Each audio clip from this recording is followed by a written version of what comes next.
예, 하나님 말씀 같이 나누겠습니다. 한국 사람들은 시를 참 좋아하는 민족이죠. 그래서 우리들은 김소월이나 서정주 이런 시인들, 노천명 이런 시인들의 시를 한 구절 정도는 이렇게 읊조릴 수가 있습니다. 또 일찍부터 우리가 국어 시간에 시를 또 많이 배우게 되죠. 일본에서는 시집이 보통 2, 3천 권 정도 팔리는데요. 한국에서는 어떤 시집은 50만 권, 60만 권 팔린다고 합니다. 심지어 어떤 시집은 100만 권이 팔리기도 하죠. 대표적으로 우리 도종환 시인의 접시꽃 당신, 그 시골 학교의 국어 선생님이었던 도종환 씨가 젊은 일찍 아내를 먼저 보내고 그 아내를 사모하는 마음에서 읊조린 시가 접시꽃 당신인데 그게 시집으로 나와서 100만 권이 팔렸습니다. 그러니까 외국 사람들이 한국에서 시집이 100만 권까지 팔린다 그러면 깜짝 놀란다 그렇게 얘기합니다. 그만큼 우리 한국 사람들이 시를 좋아하고 시적인 감수성이 상당히 시적인 감성이 상당히 뛰어나다 이렇게 볼 수가 있는 거죠. 어쩌면 오늘날 이 한류라는 거, K-팝이라든지 K-드라마 또는 그 영화 같은 거 보면은 이런 한국 사람이 갖고 있는 깊은 곳에 있는 어떤 시적인 감성들이 이런 한류를 만드는 원동력이 아니었는가 그런 생각도 해봅니다. 그런데 우리 민족만큼이나 시를 좋아하는 민족이 있습니다. 바로 이스라엘 민족이죠. 이스라엘 민족은 시를 참 좋아합니다. 그러니까 시가 어떻게 보면 생활화됐다 이렇게 볼 수 있습니다. 여러분 이스라엘의 예배를 보면 구약 성경 보게 되면 가장 중요한 게 시를 읽는 거예요. 시편을 읽는 것이 예배의 가장 중요한 요소입니다. 그리고 성경을 보게 되면 성경에서 가장 두꺼운 책이 뭐죠? 시편입니다. 그만큼 이 시라는 것이 예배 속에 생활 속에 깊이 들어와 있다. 시가 생활하던 민족이 이스라엘 민족이다. 이렇게 볼 수가 있습니다. 저희가 토요일마다 이 아침마다 시를 나누잖아요. 시편을 나누는데 참 좋은 것 같습니다. 토요일 아침에 시를 읽고 그것을 통해서 하나님의 은혜를 기억하는 것 참 좋은 것 같습니다. 오늘도 시편 한 편을 나눌 텐데요. 이 시를 나누면서 여러분 안에 하나님의 좋은 은혜가 공급됐으면 좋겠습니다. 세상은 어쩌면 딱딱한 산문과 같습니다. 딱딱해요. 딱딱한 산문과 같아요. 그런데 그럴 때일수록 우리 안에 시적인 감성이 필요한 겁니다. 시적인 어떤 상상력이 필요한 겁니다. 이 현실만 그대로 분석하고 냉철하게 분석한다고 해서 현실을 잘 사느냐? 꼭 그런 건 아닙니다. 여러분 똑똑한 거하고 지혜로운 건 차이가 있어요. 똑똑하다고 잘 사는 건 아니에요. 그렇다면 PhD 가신 분들이 제일 잘 살 테죠. 똑똑하다고 잘 사는 건 아니에요. 지혜로워야 됩니다. 근데 지혜라는 건요, 현실을 냉철하게 본다고만 꼭 나오는 게 아니에요. 지혜는요, 하나님을 알고, 하나님을 묵상하고, 어떤 이런 시적인 감성, 상상력, 이런 것들이 사실 필요한 거예요. 요즘 5G, 인공지능 이런 얘기 하는데요. 이런 시대일수록 더 필요한 것이 이 감성입니다, 사실은요. 우리가 했던 그 머리 좋은 사람들이 지금까지 했던 일은요, AI가 다 합니다, 이제는. 앞으로 정말 몇 년 안에 다 해버릴 겁니다. 인간보다 더 뛰어납니다. 그러면 AI가 못하는 건 뭘까요? 이 시를 쓰고 어떤 감성적인 거, 깊은 사람의 마음을 공감하는 이런 것들은 AI가 할 수가 없습니다. 그러니까 이런 시대일수록 오히려 이런 감성, 이런 게 더 필요한 거예요, 사실은. 시적인 상상력이 더 필요한 겁니다. 그래서 우리가 시편을 읽으면서 우리 안에 그런 것들이 좀 회복되는 그런 은혜가 있었으면 좋겠습니다. 자, 오늘 25편은요, 좀 재밌는 시입니다. 재밌는 시예요. 이런 시의 형태를 문학 형식에서 이합체시라고 합니다. 아크로스틱 쌈이라고 합니다. 또는 알파벳 포임 이렇게 말합니다. 무슨 얘기냐면 히브리어의 알파벳 자음의 첫 자를 따라서 시가 쓰여지는 거예요. 첫 자를 갖고 쓰고 영어로 하면 A 그러면 A로 시작되는 시를 쓰는 거죠. 이걸 이합체 시라고 합니다. 아크로스틱 폼이라고 합니다. 요즘 말로 하면 우리가 보통 이행시, 삼행시 하잖아요. 그런 식입니다. 뭐 이 그럼 뭐가 나오고 이의 관계 뭐 기 그러면 기가 나오고 이런 식이잖아요. 그러니까 기역 그러면 가지 마오, 니은 그러면 나를 두고, 디귿 당신은 나의, 뭐 이런 식으로 나가는 거예요. 그러니까 요 시편 22편이 히브리 알파벳 첫 자를 하나씩 따라가지고 시를 진 겁니다. 1절부터 22절까지 한 자씩 따가지고 이렇게 시를 진 겁니다. 상당히 그 정교한 문학적 기법으로 완성된 시죠. 한국말로 이렇게 봤을 때, 영어로 봤을 때도 이 시가 그런 시인 걸 모르죠. 근데 히브리어 원문으로 보면 히브리어 그 알파벳 첫 자를 따라서 이 시가 쫙 배열된 것을 볼 수가 있습니다. 자, 이 시를 놓고서 우리가 여러 가지로 해석할 수 있는데요. 두 가지가 가능한 것 같아요. 먼저 이것을 다윗의 시다 이렇게 볼 수 있죠. 왜냐하면 표제어에 다윗의 시라고 되어 있기 때문이죠. 이것이 다윗의 시라면 다윗은 이것을 언제 지었을까? 어떤 상황에서 지었을까 우리가 생각합니다. 근데 오늘 본문을 보게 되면 7절에도 내 젊은 날의 죄와 허물을 기억하지 마세요, 이런 표현이 나오고요. 11절에 여호와여 나의 죄악이 크오니, 이런 표현이 나옵니다. 그래서 많은 학자들은 다윗이 밧세바와 간음한 이후에 이 시가 지었을 것이다 이렇게 추측을 합니다. 그러나 동시에 이 시는요, 좀 더 이렇게 공동체적으로도 우리가 해석할 수 있습니다. 여러분, 시편에 다윗의 시라고 했을 때 그것이 꼭 다윗이 졌는가에 대해서는 여러 가지 생각을 할 수 있어요. 무슨 얘기냐면요, 지금 우리가 오늘날 갖고 있는 이 저작권, authorship이요, 고대에는 좀 다르다는 겁니다. 오늘날 우리가 저작권, authorship은 뭐예요? 누군가 직접 썼을 때 그것은 누구의 작품이다 그렇게 얘기합니다. 그리고 남의 작품을 내가 인용할 때는 철저하게 각주를 달아가지고 그것을 밝혀야 되는 거죠. 이게 현대적인 authorship입니다. 저작권이죠. 근데 고대의 저작권은 그와 좀 다릅니다.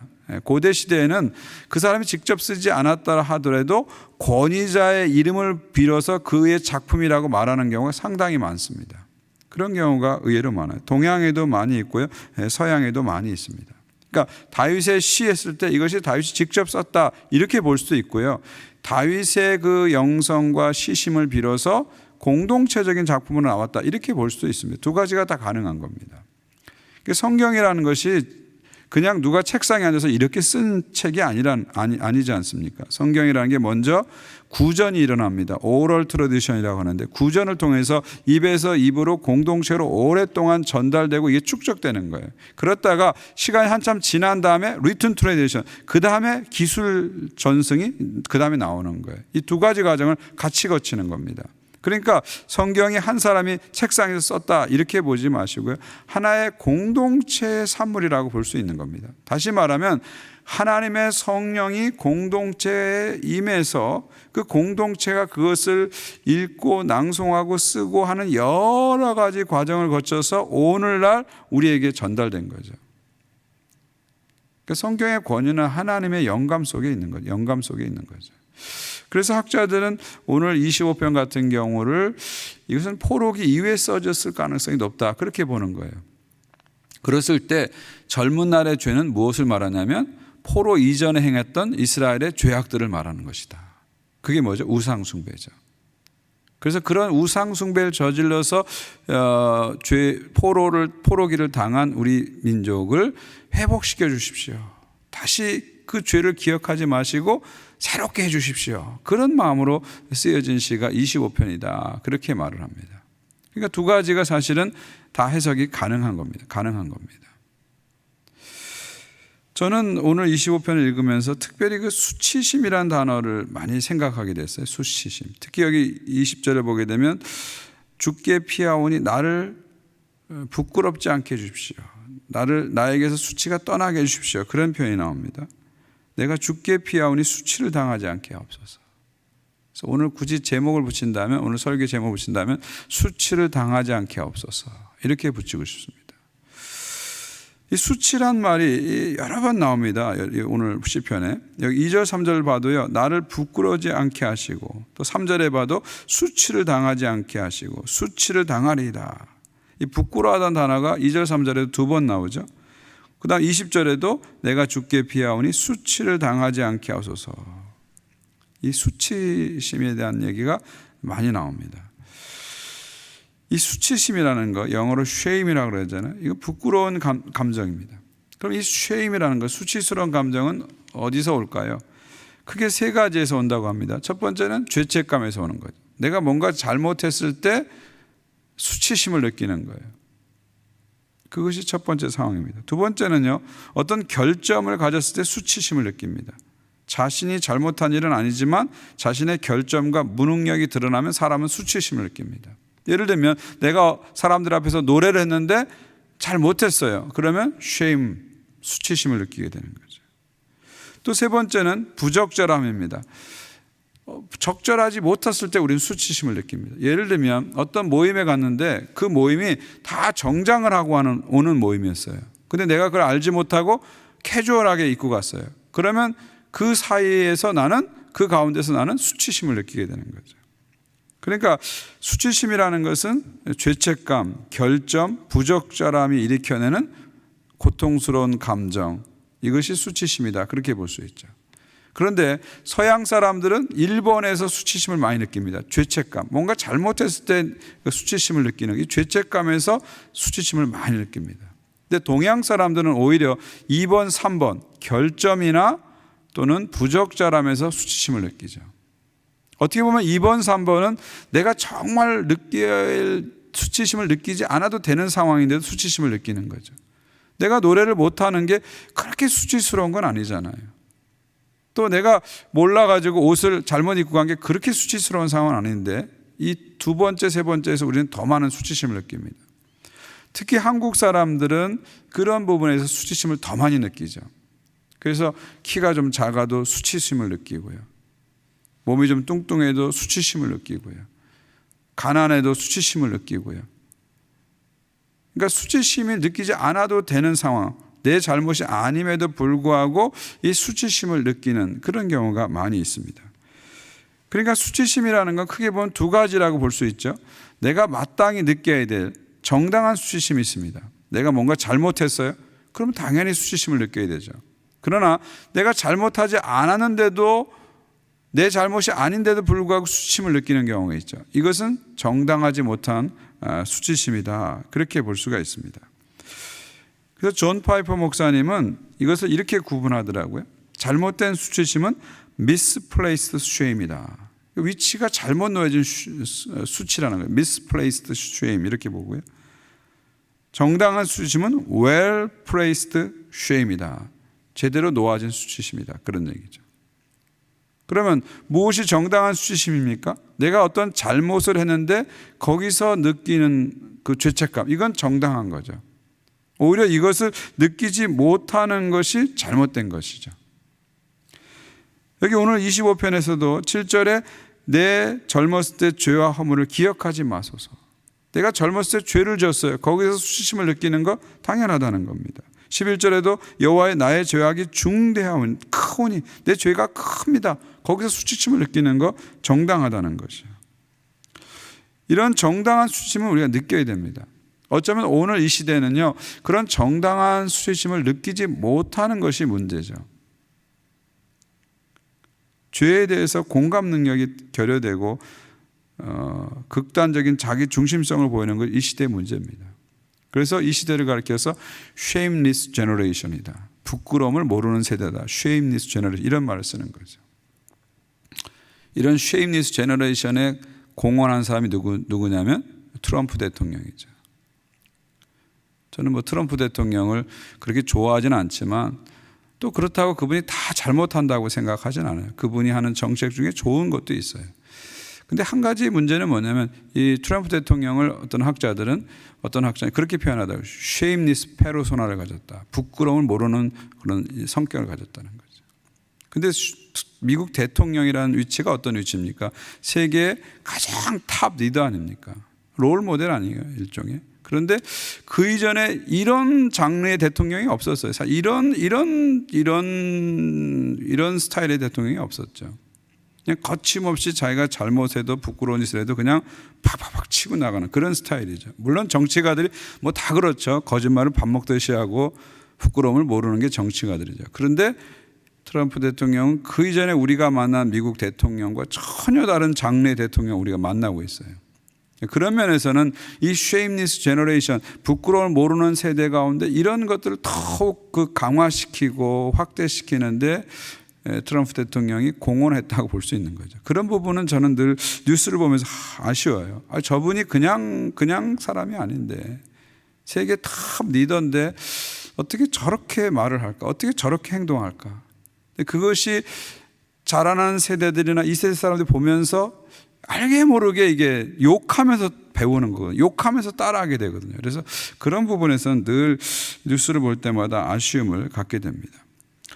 그러니까 우리는 어떤 잘못을 했을 때 느끼는 이 정당한 수치심은 느껴야 됩니다. 이걸 못 느끼는 게 사실은 죄죠. 이게 문제죠. 근데 정당하지 못한 수치심을 우리는 떠나보낼 수 있어야 됩니다. 우리가 하나 앞에 죄를 졌어요. 근데 용서를 받았어요. 그 다음부터는 우리 안에 있는 이 수치심을 떠나보내야 돼요. 이것은 정당하지 못한 수치심이에요. 하나님께 용서받은 후에도 남아있는 이 수치심은 정당하지 못한 수치심이죠. 이것들은 우리가 떠나보내야 됩니다. 오늘 여기 7절도 보면은요, 여호와여 내 젊었을 때 잘못을 기억하지 마시고 주의 인자하심을 따라 나를 기억해 주세요. 그러니까 하나님이 이제부터 나의 죄로 기억하지 마시고 주님의 인자하심으로 헤세드, 변화없는 그 사랑으로 기억해 주세요. 그렇게 기도하고 있습니다. 하나님 앞에 우리가 회개한 다음에는 이제는 우리 자신을 우리의 죄로 기억해서는 안 됩니다. 하나님의 인자하심으로 기억해야 돼요. 나를 나의 죄로 자꾸 기억하게 되면 우리는 그 수치심에서 벗어나지 못하게 되고 자꾸 거기에 주저앉고 좌절하게 되는 거죠. 하나님의 용서를 받은 사람은 나를 주님의 인자하심으로 기억하기 시작해야 됩니다. 또 내가 누군가를 용서했으면 그 사람을 자꾸 죄로 기억하면 안 되고요. 주님의 인자하심으로 기억해야 되는 거죠. 여기 11절 보십시오. 여호와여 나의 죄가 중대하오니 주의 이름을 인하여 사하소서. 왜 우리가 용서를 받습니까? 주님의 이름 때문에 용서를 받는다는 거예요. 그러니까 용서의 근거가 뭐예요? 주의 이름에 있다는 겁니다. 다시 말하면 하나님의 성품에 있는 거예요. 그분이 우리를 사랑하시고 우리 죄를 사하시기 위해서 당신의 아들까지 주신 그 하나님의 사랑의 성품이 용서의 근거가 되는 거예요.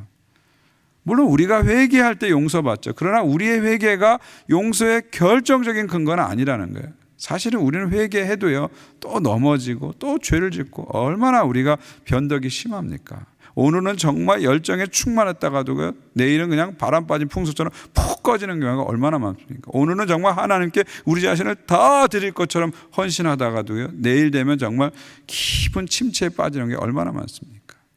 우리 회개가 뭐 엄청난 것 같지만 하나님 앞에서 보면 거기서 거기입니다. 궁극적으로 우리의 용서는요, 주님의 이름에서 나오는 거예요. 주님의 그 사랑의 성품에서 나오는 거죠. 그러니까 주님 그 사랑으로 나를 용서해 주십시오. 그렇게 얘기하는 겁니다. 그리고 주님께서는 주님의 그 사랑으로 우리를 용서해 주십니다. 그러니까 우리가 주님 앞에서 용서받았다는 것은 무슨 얘기예요? 주님께서 나를 더 이상 수치스럽게 기억하지 않고 존귀하게 기억한다는 거예요. 주님의 기억이 완전히 달라지신다는 거예요. 이게 바로 주님의 용서입니다. 기억이 완전히 달라지는 거예요. 완전히 달라진다는 거예요. 여러분, 영어에 forgive란 말이 있잖아요. 용서하다. 그게 무슨 뜻입니까? for란 게 뭐예요? before, 전이란 뜻이죠. give는 주다는 거죠. forgive, 전에처럼 주는 것을 말하는 거예요. 전에처럼. give as before, 전에처럼 주는 거예요. 내가 죄를 짓기 전에 내 모습이 있어서, 근데 하나님이 나를 용서하면은 그 이전에 죄를 짓기 전에 내가 했던 그 상태로 다시 돌아가서 나를 기억해 주시고 나에게 주신다는 거예요.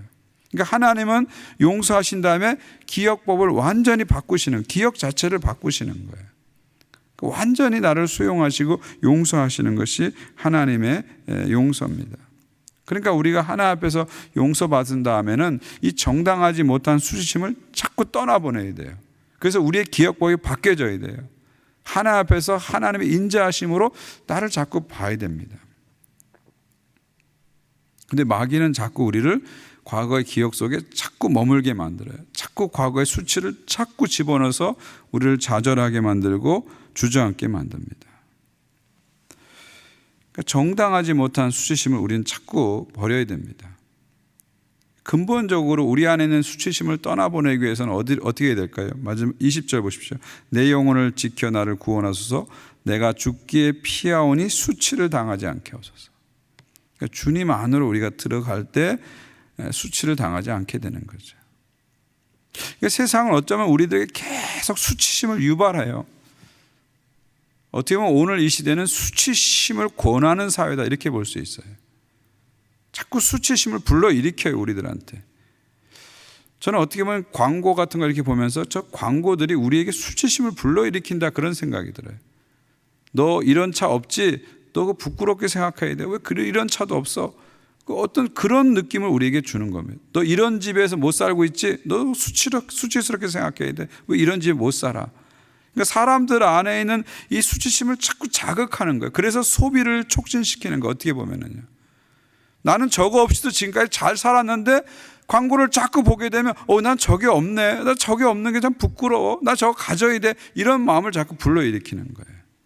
그러다 보니까 사람들이 키가 작아도 수치스럽게 생각하고 몸이 내가 좀 뚱뚱해도 수치스럽게 생각하고 좀 못생겨도 수치스럽게 생각하고 내 존재 전체를 자꾸 수치스럽게 생각하는 거예요. 아주 높은 기준을 자꾸 매스컴이나 미디어가 제시하다 보니까 그 기준 앞에 나는 정말 별 볼 일 없이 자꾸 느껴지는 거예요. 어쩌면 그걸 자꾸 부추겨서 우리를 만들어가는 것이 이 시대의 어떤 현상이다 그렇게 볼 수 있습니다. 이런 시대에 어떻게 해야 될까요? 주님 안으로 우리는 자꾸 피해야 됩니다. 세상 속에 계속 있다 보면 그 수치심에 짓눌려서 우리가 한 발짝도 나갈 수 없습니다. 내가 죽게 피하오니 내가 수치를 당하지 않게 하소서. 주님께 자꾸 들어올 때 주님이 나를 용서해 주시고 나를 위로해 주시고 치유해 주시면서 우리 수치심을 날려보낼 수 있는 것이죠. 왜 예수님이 우리 왜 십자가에 죽으셨습니까? 우리의 수치를 해결하기 위해서 죽으신 거죠. 그래서 주님께서는 십자가 달리시기 전에 얼마나 많은 수치를 당했습니까? 사람들 앞에서 침을 뱉음을 당했고 조롱하는 말을 들었고요. 심지어 그 많은 사람들이 보는 앞에서 옷을 완전히 벗김을 당했잖아요. 왜 이런 수치를 주님이 당했을까요? 우리의 수치를 가려주시기 위해서. 우리의 수치를 가려주시기 위해서 주님은 수치를 당하신 것이죠. 결국 우리가 주님 안에, 이런 주님 안에 들어올 때, 그 십자가 사랑 안으로 들어올 때 우리 수치가 가려지는 겁니다. 그리고 내가 하나님의 용서받은 자로, 사랑받은 자로 새롭게 나아갈 수 있는 거예요.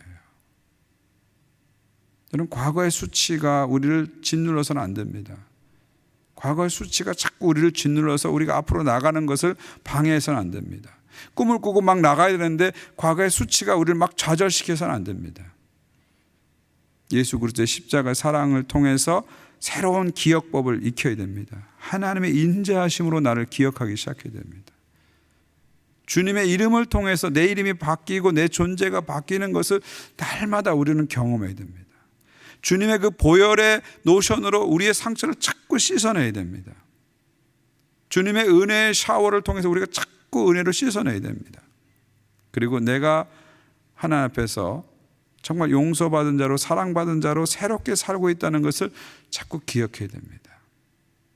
그래야 세상이 주는 수치로부터 우리가 자유하게 되고요. 누구와 자꾸 비교하지 않고 누구 앞에서 주눅들지 않고 내가 하나님 앞에서 사랑받은 자로 당당하게 담대하게 살 수 있는 것이죠. 오늘 20절 말씀, 내가 죽게 피하오니 수치를 당하지 않게 하소서. 이 말씀을 이 마음에 새기면서 세상에 주는 수치를, 그 수치심을 주의 은혜로 날려보내시면 좋겠습니다. 자꾸 마귀가 우리에게 자꾸 덧씌워주는 이 수치심을 우리 날려보냈으면 좋겠습니다. 그래서 하나님의 인자하심으로 우리가 새로운 존재로 빚어지는 그런 은혜 입었으면 좋겠습니다. 그래서 오늘도 하나님의 은혜 안에서 당당하게, 담대하게 사랑받는 자로 살아가시는 여러분 모두가 되시기를 주의 이름으로 축원드립니다. 기도하겠습니다. 함께 주기도문 드립니다. 하늘에 계신 우리 아버지여, 이름이 거룩히 여김을 받으시오며 나라가 임하오시며 뜻이 하늘에 이루어진 것 같이 땅에서 이루어지이다. 오늘 우리에게 일용할 양식을 주시옵고 우리가 우리에게 죄 지은 자를 사하여 준 것 같이 우리의 죄를 사하여 주시옵고 우리를 시험에 들게 하지 마시옵고 다만 악에서 구하시옵소서. 나라와 권세와 영광이 아버지께 영원히 싸움나이다. 아멘.